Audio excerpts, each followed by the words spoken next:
جیسے کہ میں نے اپنے انٹرو میں کہا کہ معدے جگر پر گرمی کے اثرات ہوتے بھی ہیں یا نہیں ہوتے؟ نہیں، معدے اور جگر پہ گرمی کے کوئی اثرات نہیں ہوتے، کسی بھی موسم کے کوئی اثرات نہیں ہوتے، سوائے اس کے کہ جب سردیاں ہوتی ہیں تو آبویسلی چونکہ باہر درجہ حرارت کم ہوتا ہے تو آپ کا اندر کا جسم کا جو پروسیس ہوتا ہے میٹابولزم کا، یعنی جس سے کہ خوراک ڈائجسٹ ہوتی ہے، وہ کچھ تیز ہو جاتا ہے. اسی لیے آپ نے یہ نوٹ کیا ہوگا کہ تھوڑا سردیوں میں تھوڑی بھوک زیادہ لگتی ہے، کیونکہ گرمائش جو ہوتی ہے جسم کے اندر وہ کم ہو جاتی ہے، یعنی جسم کے اندر کا درجہ حرارت جو ہوتا ہے وہ کم ہوتا ہے. تو اس کو پورا کرنے کے لیے خوراک کی جو ڈائجیشن ہے وہ جلدی ذرا تیز ہوتی ہے، اور گرمیوں میں وہ تھوڑی سلو ہو جاتی ہے. لیکن ایز سچ اس کا کوئی اثر نہیں ہے موسم کا معدے کے اوپر یا جگر کے اوپر. ہاں البتہ ایک چیز ہے، وہ یہ ہے کہ جب گرمیاں ہوتی ہیں، یا جس طرح آپ کو پتہ ہے آج کل جو سیزن ہے بارشوں کا، یہ کافی زیادہ افزائش میں مؤثر ثابت ہوتا ہے جو جتنے بھی بیکٹیریاز ہیں یا جتنے بھی جراثیم ہیں ان کی.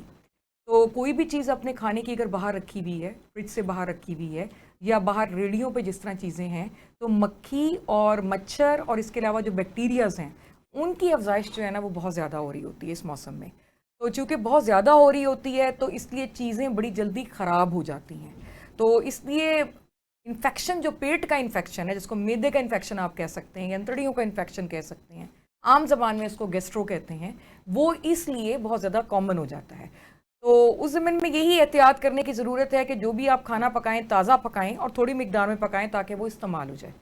اور اگر بالفرض آپ نے زیادہ پکا لیا تو اس کو ڈھانپ کے رکھیں یا پھر اس کو فریج میں رکھ دیں. لیکن میری ریکمنڈیشن یہ ہوتی ہے کہ ایون فریج میں بھی آپ ایک دن سے زیادہ اس کو نہ رکھیں، کیونکہ اس کی وہ اس میں فریشنس یا تازگی نہیں رہ جاتی جو تازہ پکے ہوئے کھانے کی ہوتی ہے. بس اتنی سی ہی حقیقت ہے موسم کی.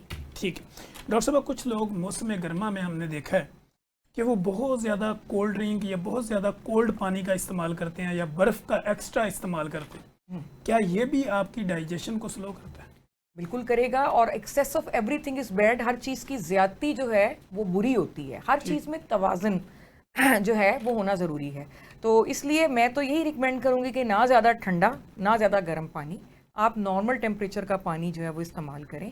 اور بہت زیادہ برف اگر آپ کھائیں گے تو وہ بلکہ کسی اور چیز کی علامت ہو سکتی ہے. بعض اوقات آپ کے جسم میں کچھ ایسی کمیاں ہوتی ہیں جیسے کہ فولاد کی کمی ہو، اس میں دل کرتا ہے کہ برف کھائی جائے. تو اگر آپ کا دل کر رہا ہے کہ آپ اس طرح سے کریں، یا ٹھنڈا پانی جو ہے وہ آپ کو لگتا ہے کہ جو معدے کو تھوڑا سا آرام دے گا، تو اس کا مطلب ہے یا تو فولاد کی کمی ہے یا پھر آپ کی معدے میں تیزابیت ہے، زیادہ تیزابیت ہے. اور اس کے لیے پھر آپ کو ڈاکٹر سے رجوع کرنا چاہیے تاکہ دیکھا جائے کہ آپ کی خوراک میں کوئی پرابلم ہے، کہ آپ زیادہ مرچوں والی غذا استعمال کر رہے ہیں یا کوئی معدے کا پرابلم اٹ سیلف چل رہا ہے. نہیں تو نارمل ٹیمپریچر جو ہے وہ میرے خیال میں بیسٹ ہے. ٹھیک ہے ڈاکٹر صاحب، اکثر مریضوں کی یہ کمپلین ہوتی ہے کہ میرا کھانا منہ میں واپس آتا رہتا ہے. جی جی بالکل. اس بیماری کو ہم کیا کہتے ہیں اور اس کا ٹریٹمنٹ کیسے؟ اچھا، ہم اپنی زبان میں ہم اس کو کہتے ہیں گرڈ. ٹھیک ہے. ٹھیک ہے. اس میں بیسکلی میں پہلے بھی بتا چکی، خوراک کی جو آپ کی نالی ہوتی ہے جو کہ منہ کے پچھلے حصے سے شروع ہو رہی ہوتی ہے، زبان کے پچھلے حصے سے، اس کا نچلا سرا جو ہوتا ہے وہ معدے میں کھل رہا ہوتا ہے. جہاں پہ اس کا نچلا سرا معدے میں کھل رہا ہوتا ہے وہاں ایک دروازہ لگا ہوتا ہے. وہ دروازہ اس وقت کھلتا ہے جب خوراک معدے کی طرف آ رہی ہوتی ہے، اور جب معدے میں وہ چلی جاتی ہے خوراک تو وہ دروازہ بند ہو جاتا ہے.